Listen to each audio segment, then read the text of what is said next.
ಎಲ್ಲರಿಗೂ ನಮಸ್ಕಾರ. ಜಸ್ವಿ ಚಾನೆಲ್ಗೆ ನಿಮಗೆ ಸ್ವಾಗತ. ಈ ದಿನ ನಾವು ವೆಜಿ ಲೋಡೆಡ್ ಉಪ್ಮಾ ಹೇಗೆ ಮಾಡೋದು ಅಂತ ತಿಳ್ಕೊಳ್ಳೋಣ.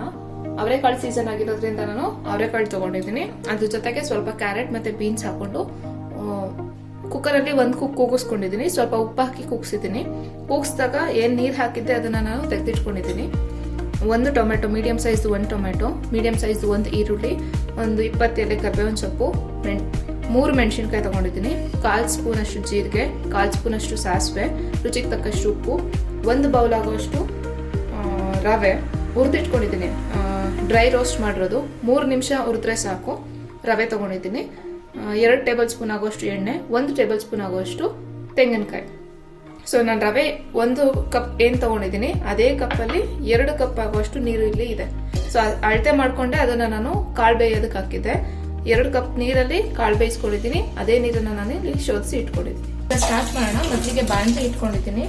ಮೀಡಿಯಂ ಮತ್ತೆ ಹೈ ಫ್ಲೇಮ್ಗೂ ಮಧ್ಯದಲ್ಲಿ ಫ್ಲೇಮ್ ಇಟ್ಕೊಂಡಿದ್ದೀನಿ. ಬಾಣಲೆ ಬಿಸಿ ಆಗಿದೆ. 2 ಟೇಬಲ್ ಸ್ಪೂನ್ ಅಷ್ಟು ಎಣ್ಣೆ ತಗೋತಾ ಇದ್ದೀನಿ. ಎಣ್ಣೆ ಬಿಸಿ ಆದ್ಮೇಲೆ ನಾವು ಇದಕ್ಕೆ 1/4 ಸ್ಪೂನ್ ಅಷ್ಟು ಸಾಸಿವೆ ಹಾಕ್ತಾ ಇದ್ದೀನಿ.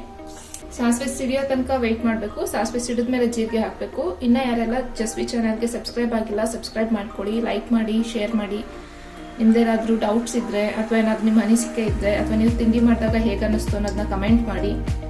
ಬೆಲ್ ಐಕನ್ ಪ್ರೆಸ್ ಮಾಡಿ. ಸೊ ದಟ್ ನಿಮಗೆ ಎಕ್ಸ್ಟ್ರಾ ವಿಡಿಯೋಸ್ ಅಥವಾ ನೆಕ್ಸ್ಟ್ ಅಪ್ಕಮಿಂಗ್ ವಿಡಿಯೋಸ್ ಬಗ್ಗೆ ನಿಮಗೆ ನೋಟಿಫಿಕೇಶನ್ ಬರ್ತಾ ಇರುತ್ತೆ.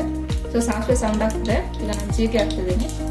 ಸೊ ಜೀರಿಗೆನೂ ಫ್ರೈ ಆಗಿ ಆದ್ಮೇಲೆ ನಾನಿಲ್ಲಿ ಮೆಣಸಿನ್ಕಾಯಿ ಹಾಕೋತಾ ಇದ್ದೀನಿ. 3 ಮೆಣಸಿನ್ಕಾಯಿ ತಗೊಂಡಿದ್ದೀನಿ. ಮೆಣಸಿನ್ಕಾಯಿನ ಸ್ವಲ್ಪ ಫ್ರೈ ಮಾಡ್ಕೊಬೇಕು. ಒಂದು ಆನಿಯನ್ ಆ್ಯಡ್ ಮಾಡ್ಕೊತಾ ಇದ್ದೀನಿ, ಸ್ಲೈಸ್ ಮಾಡಿಟ್ಕೊಂಡಿರೋದು. ಹಾಕಿ 1 ನಿಮಿಷ ಆದ್ಮೇಲೆ ನಾನು ಕರ್ಬೇವಿನ ಸೊಪ್ಪನ್ನು ಹಾಕೋತಾ ಇದ್ದೀನಿ. ಫ್ಲೇಮ್ ಮೀಡಿಯಂ ಮತ್ತೆ ಹೈನಲ್ಲ ಇದೆ ನೋಡಿ. ಇವಾಗ ಈರುಳ್ಳಿ ಸ್ವಲ್ಪ ಕಲರ್ ಚೇಂಜ್ ಆಗ್ತಾ ಇದೆ. ನಾನು ಇವಾಗ ಟೊಮೆಟೊ ಆ್ಯಡ್ ಮಾಡ್ಕೊತಾ ಇದ್ದೀನಿ. 1 ಮೀಡಿಯಂ ಸೈಜ್ ಟೊಮೆಟೊ ತಗೊಂಡಿದ್ದೀನಿ. ಸೊ ಟೊಮೆಟೊ ಬೇಗ ಬೇಯಲಿ ಅಂತ ನಾನಿಲ್ಲಿ ಸ್ವಲ್ಪ ಉಪ್ಪು ಆ್ಯಡ್ ಮಾಡ್ಕೊತಾ ಇದ್ದೀನಿ. ನಾವು ಕಾಳು ಬೇಯಿಸೋದಕ್ಕೂ ಅಂದರೆ ಅವರೆಕಾಳು ಬೇಯಿಸೋದಕ್ಕೂ ಉಪ್ಪು ಹಾಕಿದ್ದೀವಿ, ಟೊಮೆಟೊ ಬೇಯೋದಕ್ಕೂ ಉಪ್ಪು ಹಾಕಿದ್ದೀವಿ. ಸೊ ನಾವು ರವೆ ಹಾಕಿದಾಗ ನೋಡಿಕೊಂಡು ಉಪ್ಪು ಹಾಕೋಬೇಕಾಗುತ್ತೆ. ಈಗ 1 ನಿಮಿಷ ಆಗಿದೆ, ತೆಗಿತಾ ಇದ್ದೀನಿ. ಹಿಂಗೆ ಸ್ಮ್ಯಾಶ್ ಮಾಡಿದ್ರೆ ಅಥವಾ ಕಟ್ ಮಾಡಿದ್ರೆ ಅದು ಕಟ್ ಆಗಬೇಕು. ಮೊದಲು ಆ್ಯಡ್ ಮಾಡ್ತಾ ಇದ್ದೀನಿ.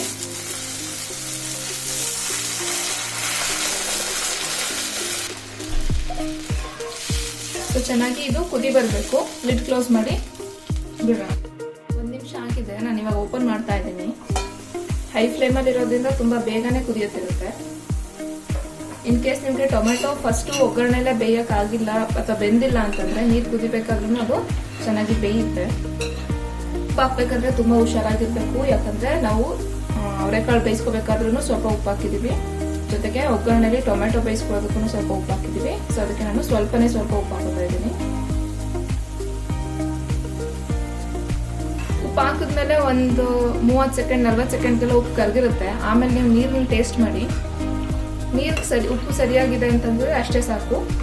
ನೀರಿಗೆ ಉಪ್ಪು ಜಾಸ್ತಿ ಆಗಿದೆ ಅಂತಂದ್ರೆ ನೀವು ಬೇಕಾದ್ರೆ ನೀರು ಆ್ಯಡ್ ಮಾಡ್ಕೋಬೇಕಾಗುತ್ತೆ. ಅವಾಗ ರವೆ ಉಪ್ಪಿಟ್ಟು ಉದುದ್ರಾಗೋದಿಲ್ಲ. ನಾನಿವಾಗ ಹಾಕಿರೋ ಮೆಷರ್ಮೆಂಟ್ಗೆ ಉಪ್ಪಿಟ್ಟು ತುಂಬಾ ಉದುದ್ರಾಗಿ ಆಗುತ್ತೆ. ನಾನು ಇವಾಗ ಕಾಳು ಆ್ಯಡ್ ಮಾಡ್ಕೊತಾ ಇದ್ದೀನಿ. ಅವರೆಕಾಳು, ಬೀನ್ಸ್ ಮತ್ತೆ ಕ್ಯಾರೆಟ್ ಹಾಕೊಂಡಿದ್ದೀನಿ. ಇದಕ್ಕೆ ಬೇಕಾದ್ರೆ ನೀವು ಆಲೂಗಡ್ಡೆ ಆ್ಯಡ್ ಮಾಡ್ಕೋಬಹುದು. ಕ್ಯಾಪ್ಸಿಕಮ್ ಹಾಕೋದು ಬೇಡ, ಯಾಕಂದ್ರೆ ಕ್ಯಾಪ್ಸಿಕಮ್ ಟೇಸ್ಟ್ ಡಾಮಿನೇಟ್ ಆಗ್ಬಿಡುತ್ತೆ. 1 ಕುಕ್ ಕೂಗಿಸ್ಕೊಂಡಿದ್ದೀನಿ ಅವರೆಕಾಳನ್ನ ನಾನು. ಕಾಳು ಹಾಕಿದ್ಮೇಲೂ ಕೂಡ ಅದು ಚೆನ್ನಾಗಿ ಕುದಿ ಬರಬೇಕು. ನೀರು ಕುದಿಯುತ್ತಿರ್ಬೇಕಾದ್ರೆ ನಾವು ರವೆನ ಹಾಕೋಬೇಕು. ನೀರು ಕುದಿಯಕ್ಕೆ ಸ್ಟಾರ್ಟ್ ಆಗಿಲ್ಲ ಅಂದ್ರೆ ರವೆ ಹಾಕ್ಬಿಡಿ, ಅದು ಮುದ್ದೆ ತರ ಆಗ್ಬಿಡುತ್ತೆ. ಸೊ ಲಿಡ್ ಕ್ಲೋಸ್ ಮಾಡಿ 1 ನಿಮಿಷ ಬಿಟ್ಟಿದ್ದೀನಿ. ಇವಾಗ ಓಪನ್ ಮಾಡ್ತಾ ಇದ್ದೀನಿ. ನೋಡಿ, ನೀರು ಕಂಪ್ಲೀಟ್ ಆಗಿ ಕುದಿಯೋದಕ್ಕೆ ಸ್ಟಾರ್ಟ್ ಆಗಿದೆ. ನಾವು ಇವಾಗ ಕೈ ಆಡ್ತಾನೆ ರವೆನ ಹಾಕ್ಬೇಕು, ಇಲ್ಲಾಂದ್ರೆ ಗಂಟಾಗ್ಬಿಡುತ್ತೆ.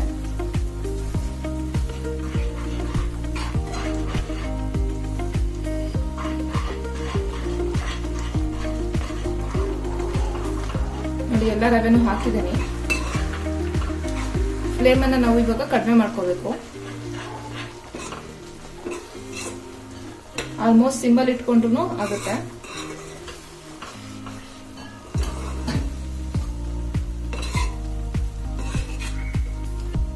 ನೀರ್ನೆಲ್ಲ ಅಬ್ಸರ್ವ್ ಮಾಡ್ಕೊಂಡಿದೆ. ನಾವಿವಾಗ ಇದನ್ನ ಹೀಗೇನೆ 2 ಮಿನಿಟ್ಸ್ ಕ್ಲೋಸ್ ಮಾಡಿ ಕುಕ್ ಆಗೋದಕ್ಕೆ ಬಿಡಬೇಕು. ಆಗಿದೆ. ಓಪನ್ ಮಾಡ್ತಾ ಇದ್ದೀನಿ.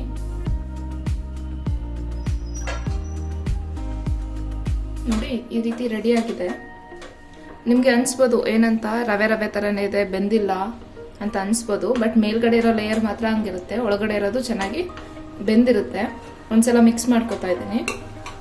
ಉದುದ್ರಾಗಿ ಆಗಬೇಕು ಅಂತಂದರೆ ಈ ಥರ ಮೇಲ್ಗಡೆ ಲೇಯರ್ ಹೀಗೇನೆ ಇರುತ್ತೆ, ಬಟ್ ಒಳಗಡೆ ಇರೋ ರವೆ ಚೆನ್ನಾಗಿ ಬೆಂದಿರುತ್ತೆ.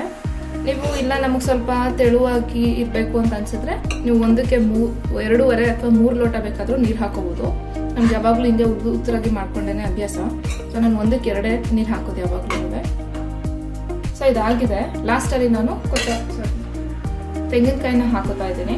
ಇದು ಆಪ್ಷನಲ್ಲು, ಯಾರಿಗೆಲ್ಲ ತೆಂಗಿನಕಾಯಿ ಇಷ್ಟ ಇಲ್ಲ ಅವ್ರು ಇದನ್ನ ಸ್ಕಿಪ್ ಮಾಡ್ಬೋದು. ಕೊನೆಯದಾಗಿ ಕೊತ್ತಂಬರಿ ಸೊಪ್ಪು, ಇದು ಕೂಡ ಆಪ್ಷನಲ್ಲು, ಬೇಕಂದ್ರೆ ಹಾಕೋಬೋದು.